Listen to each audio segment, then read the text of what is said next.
금융의 공공성과 책임성에 사회적 관심이 쏠리고 있다.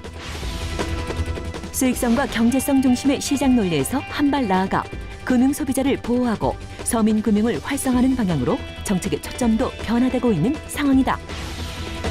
최근 민주통합당 김기준 의원은 금융지주회사법 개정안을 대표 발의했다. 개정안에서는 금융지주회사의 업무 범위를 법으로 명확히 규정해 자회사에 대한 과도한 경영상 개입을 제한하도록 하는 한편 지분 100%를 가진 자회사라 할지라도 사회이사제도와 감사위원회를 유지하도록 의무화했다. 과연 금융지주회사의 지배구조를 개선하고 투명성과 책임 경영을 강화할 수 있을지 주목된다. 국내에 금융지주회사 제도가 도입된 지 13년, 금융의 공공성 회복을 위한 방안은 무엇인지? 국회 생생토크에서는 국회 정무위 소속 민주통합당 김기준 의원으로부터 들어본다.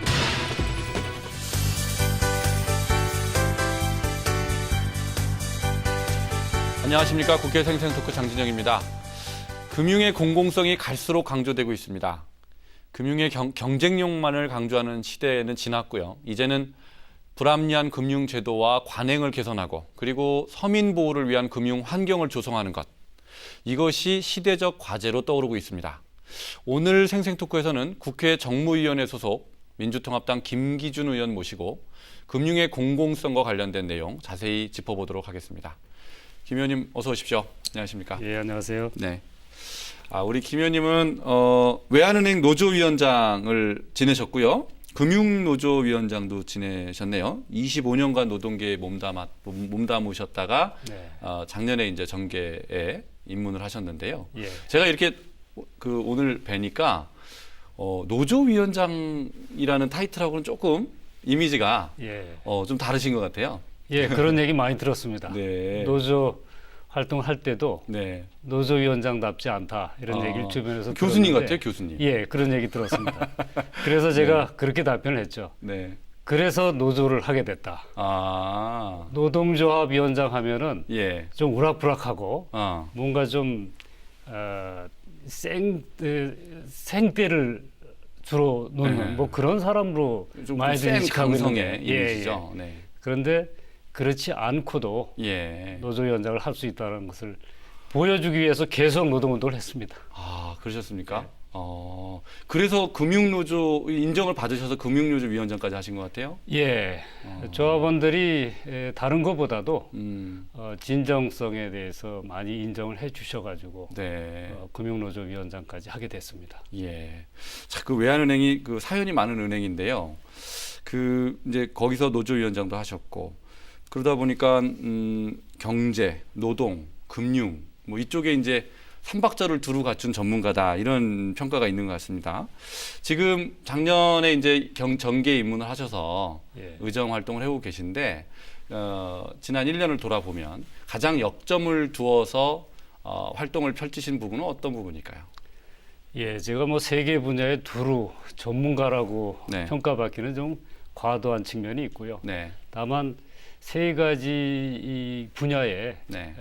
많은 관심을 갖고 있는 건 사실입니다. 그것은 최근에 시대적인 화두가 되고 있는 경제 민주화를 위해서 네. 고민을 하다 보니까 기업 문제, 노동 문제, 금융 문제 예. 이 세 가지 측면을 생각하지 않을 수 없습니다. 네. 그러니까 경제 민주화라 그러면 통상 뭐 재벌 개혁을 얘기하기도 하고 네네. 그 소득의 재분배 얘기하기도 하는데 그렇게 되기 위해서도 이 노동의 기본권이 강화되는 문제, 네. 그리고 금융의 공공성을 강화하는 쪽으로 시스템이 개선되는 것은 경제 민주화의 핵심 축이거든요. 그래서 네. 그동안 의정 활동하면서도 경제 민주화를 어떻게 할 것인지에 대해서 역점을 갖고 고민하고 네. 법안도 발의하고 그렇게 했습니다. 네. 지금 말씀은 경제 민주화의 핵심 축 중에 하나가 금융의 공공성이다. 그렇습니다. 이렇게 말씀하셨습니다. 예. 금융의 공공성이 오늘 주제인데요. 네. 자, 금융의 공공성. 언뜻 와닿지가 않습니다. 이 그러실 의미를 좀 겁니다. 설명해 주시죠. 예. 네. 저는 쉽게 말씀을 드리겠습니다. 네. 금융이라고 하면은 특히 은행을 중심으로 하는 금융 시스템은 네.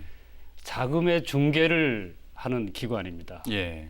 그러니까 자금 중개라는 자금의 공급 수요가 필요로 하는 데에 네. 공급을 해주고 네. 그래서 돈이 돌게 한다는 뜻이거든요. 예. 그것이 은행이 하는 역할 중에 가장 중요한 역할입니다. 그런데 예. IMF 이후에 금융 개혁을 통해서 형성된 그 금융 시스템은 주주들이 단기적으로 이익을 추구하는 그런 그 경영 시스템으로 바뀌어 버렸습니다. 예. 그러다 보니까 돈이 돌게 하는 역할을 하는 게 아니고 돈이 한 곳으로 모이게 하는 역할. 아하. 다시 말하면 자산가한테 예. 더욱 많은 돈이 몰리게 하는 역할을 은행 시스템이 하고 있다는 말이죠. 거기서 말씀하신 자산가는 은행의 주주를 말씀하시는 겁니까? 주주이기도 하고 네. 금융자산가도 하고 모든 부동산 자산가 네. 이런 쪽으로. 그러니까 자산가라 그러면 이제 뭐 재산이 좀 많은 사람들을 일컫는 네. 거 아니겠습니까? 네. 그런 사람들이 더 돈을 많이 버는데 음. 도와주는 역할을 한 셈입니다. 예. 그러면서 주주들이 거기서 나오는 이익을 배당금 형태로 가져갔고요. 네. 그러니까 결국 국민들의 주머니에서 나온 돈을 주주들이 배당 형태로 가져가는 이런 형태의 은행 경영이 이루어진 게 사실입니다. 그래서 그것을 억제하는 것이 바로 금융 공공성을 강화하는 또 다른 측면이죠. 금융의 공공성이 잘 확립되지 않으면 돈이 한쪽으로 자산가한테 몰리고 네. 그렇게 해서 소득과 부가 잘 재분배가 잘 안 되면 경제 민주화가 예. 안 되는 이렇게 예. 연결이 되는 거겠군요. 은행 금융 시스템은 네. 인체에 비유하면은 순환 계통의 역할을 하는 겁니다. 경제의 순환 계통이죠. 피처럼, 예. 혈액처럼. 예. 네. 그것이 돌지 않을 때 네. 경제가 지속적으로 발전할 수가 없고요. 예. 건강한 경제 활동이 이루어지기 어렵습니다. 음. 바로 그러한 순환계 역할을 충실히 하는 것이 금융의 공공성을 회복하는 것이다. 저는 간단히 말씀드리면 그렇게 말씀드리고 싶습니다. 굉장히 중요합니다. 말씀 들어보면 굉장히 중요한 내용인데 예. 그러면 은행 또 금융기관의 공공성을 확보하기 위해서는 어떻게 해야 되는 겁니까? 우선 IMF 이후에 많은 부작용들을 살펴보면은 네. 알 수가 있습니다. 예. 첫 번째가 외국계 자본이 인수한 은행들에서 어떤 일이 벌어졌는지 보면 알 수 있습니다. 네. 그러니까 다시 말씀드리면 소유 구조 문제입니다. 예. 일개 자본이 은행을 통째로 소유하고 경영권을 장악했을 때 네. 어떤 일이 벌어지는지 우리는 봐왔거든요. 그런 측면에서 소유는 은행의 소유 구조는 분산시키는 게 맞겠다. 예. 그리고 거기에 따라서 지배 구조를 개선을 할 필요가 있습니다. 네. 현재는 대주주가 거의 대부분의 사회이사나 경영자들을 지명을 하거나 임명을 합니다. 예. 그런 것을 대주주는 물론이고 소액주주 대표도 그 비상임이사에 참여할 수 있게 하고 네. 종업원 대표도 종업원이 추천하는 네. 전문가나 이런 사람들을 비상임이사에 포함시켜서 지배구조를 설계하면 네. 훨씬 더 은행이 사회적 요구에 부응하는 경영을 할 수 있으리라고 생각을 합니다.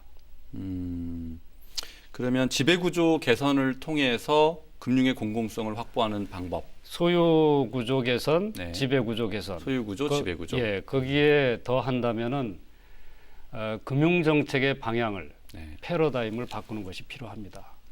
어떻게 그동안은 바꾸는데? 금융기관은 돈을 많이 벌면 인정을 해주는 쪽으로 금융 정책을 펴왔습니다. 네네. 네. 그러나 그것은 맞지 않고요. 예. 돈은 적절히 벌면서 유지 가능하게 하면서 사실은 자금 중개 역할을 그러니까 기업이 돈을 필요로 할 때 그것에 제대로 돈이 공급될 수 있는 그런 금융 정책 이걸 필요가 있고요. 네. 감독 정책 역시 마찬가지입니다. 그동안은 건전성 위주, 수익성 위주의 감독을 펴오다 보니까 각 은행 경영진들이 주로 단기적으로 이익을 내는 쪽으로만 경영을 집중을 한 겁니다. 네. 그러다 보니까 정말 장기적으로 돈이 필요한 기업체들 현재는 경영이 어렵지만 네. 좀 더 시간이 지나면 얼마든지 그 기술력을 바탕으로 회사를 발전시킬 수 있음에도 불구하고 은행이 그쪽에다가 대출을 안 해주는 겁니다. 네. 그럼 그 회사는 발전할 수가 없거든요. 바로 그러한 역할을 은행이 해야 되는데 그것을 저버린 그런 결과를 초래했습니다. 좀 더 이제 논의를 계속 진행해 보겠습니다.